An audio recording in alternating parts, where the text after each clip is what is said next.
Thèse 209e.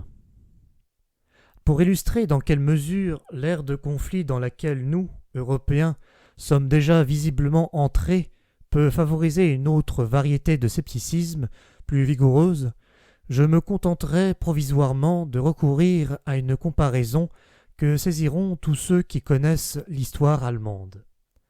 Le fervent amateur de beaux grenadiers bien bâtis, qui alors qu'il était roi de Prusse donna naissance à un génie militaire et sceptique, et par là, au fond, à ce nouveau type allemand qui vient de s'imposer victorieusement, l'extravagant père du grand Frédéric posséda lui-même sur un point la lucidité et l'heureuse intuition du génie. Il savait ce qui manquait à l'Allemagne d'alors, et que ce manque était 100 fois plus inquiétant que, par exemple, le défaut de culture ou de manière polie. Son antipathie à l'égard du jeune Frédéric traduisait l'angoisse d'un instinct profond.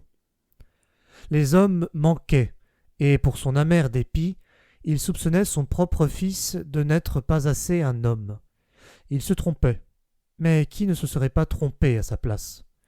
Il voyait son fils adonné à l'athéisme, à l'esprit, à l'hédonisme léger de quelques Français spirituels. Il voyait à l'arrière-plan la grande suceuse de sang, l'araignée du scepticisme. Il pressentait la misère incurable d'un cœur qui n'est plus assez dur ni pour le mal ni pour le bien, d'une volonté brisée qui ne commande plus, qui ne peut plus commander.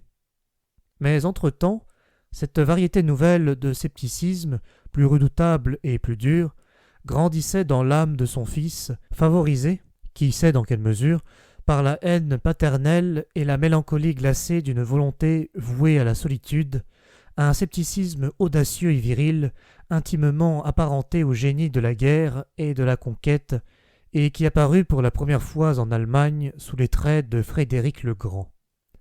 Un tel scepticisme méprise son objet et cependant s'en empare. Il sape et prend en possession. Il n'a pas la foi, mais ne s'égare pas pour autant. Il accorde à l'esprit une périlleuse liberté, mais surveille rigoureusement le cœur. C'est la forme allemande du scepticisme, qui, sous les espèces d'un frédéricanisme continué et haussé jusqu'aux choses de l'esprit, a placé assez longtemps l'Europe sous la souveraineté de l'esprit allemand et de sa méfiance historique et critique. L'énergie virile et tenace des grands philologues et historiens allemands, qui furent tous aussi, quand on regarde bien, des maîtres dans l'art de détruire et de disséquer, fit peu à peu venir au jour, en dépit de tout le romantisme de la musique et de la philosophie, une notion nouvelle de l'esprit allemand, où le scepticisme occupe une place prépondérante. Sous la forme par exemple de l'intrépidité du regard, de la hardiesse et de la fermeté de la main qui dissèque, de l'énergie tenace qui entreprend de périlleux voyages de découverte, des expéditions polaires spirituelles sous un ciel vide et menaçant. Des esprits humanitaires, au cœur généreux et à l'esprit superficiel, peuvent avoir de bonnes raisons de se signer devant cette sorte d'esprit, cet esprit fataliste, ironique, méphistophélique, comme dit Michelet avec un frisson.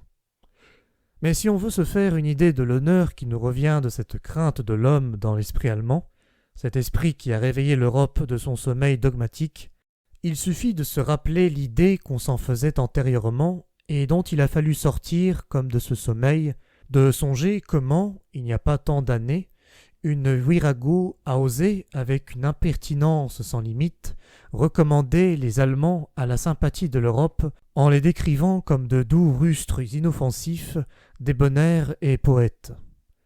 Comprenons enfin, dans son sens profond, la surprise de Napoléon quand il rencontra Goethe. Elle trahit ce qu'on s'était représenté durant des siècles, sous le nom d'esprit allemand. Voilà un homme. Cela signifiait « Mais c'est un homme. Je ne m'attendais à voir qu'un Allemand. »